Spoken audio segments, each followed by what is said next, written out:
কলিহত জীবের যখন দুর্দশা দেখলেন, যখন দেখছেন তাদের মধ্যে ভক্তি শূন্যতার, তখন শ্রী অদ্বৈত প্রভু হুঙ্কার করতে শুরু করলেন, হে মহাপ্রভু, তুমি তাড়াতাড়ি ধরাধামে নেমে আসো, তা নাহলে কলিহত জীবের দুর্দশার শেষ থাকবে না। তাই প্রভুকে তার হুঙ্কার করতে করতে প্রভু সেই গোলক ছেড়ে ভুলোকে চলে আসলেন। এসে তার সব পার্শ্বদের নিয়ে তিনি আস্তে আস্তে করে সেই নাম এবং প্রেম প্রচার করতে শুরু করলেন।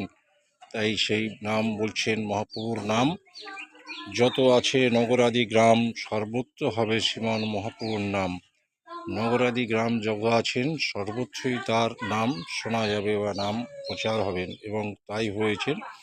তাই আজকে ভক্তি যদি থাকেন, ভক্তিভাবে ভগবানকে ভজন করলে, ডাকলে অবশ্যই অতীব সহজে ভগবৎ সান্নিধ্য লাভ করা যায়।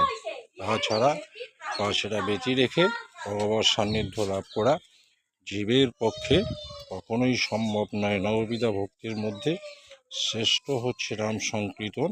ভক্তিভাবেই যদি কেউ নাম সংকীর্তন করেন, তাহলে তিনি অতীব সহজে ভগবৎ সান্নিধ্য লাভ করতে পারবে এবং সে তার সেই ভগবৎ লোকে যাবেন। জয় নিতাই, জয় গৌর, রাধেশ্যাম।